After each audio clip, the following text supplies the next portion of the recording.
ನೋಡಿ ಬೋಟಿ ಮಸಾಲೆ ಎಷ್ಟು ಈಸಿಯಾಗಿ ಮಾಡ್ಕೋಬೋದು. ನಾವು ಇದನ್ನ ಬೋಟಿ ಅಂತೀವಿ, ನೀವೇನಂತ ಕರಿತೀರೋ ಗೊತ್ತಿಲ್ಲ, ಹೇಳಿ ಏನಂತ ಅಂತ.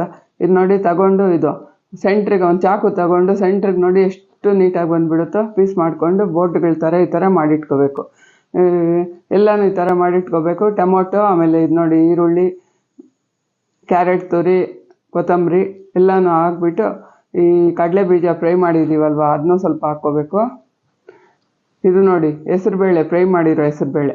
ಇದಕ್ಕೆ ಚಿಲ್ಲಿ ಪೌಡ್ರು, ಜೀರಾ ಪೌಡ್ರು, ಸ್ವಲ್ಪ ಧನಿಯಾ ಪೌಡ್ರು ಕೂಡ ಹಾಕ್ಕೊಳ್ಳಿ, ಚೆನ್ನಾಗಿರುತ್ತೆ. ಉಪ್ಪು ಸ್ವಲ್ಪ. ಇದಕ್ಕೂ ನಿಂಬೆಹಣ್ಣು ಹಿಂಡ್ಬಿಟ್ಟು ಎಲ್ಲ ಮಿಕ್ಸ್ ಮಾಡಿಬಿಡಿ. ಇದಕ್ಕೆ ಒಂದೊಂದು ಪೀಸೆ ತಗೊಂಡು ಎಲ್ಲಕ್ಕೂ ತುಂಬಿ ಉಪ್ಪು ಖಾರ ಸರಿ ಇದೆ ಅಂತ ನೋಡಿ, ಅದು ಕಮ್ಮಿ ಇದ್ದರೆ ಮತ್ತೆ ಚೆನ್ನಾಗಿರಲ್ಲ.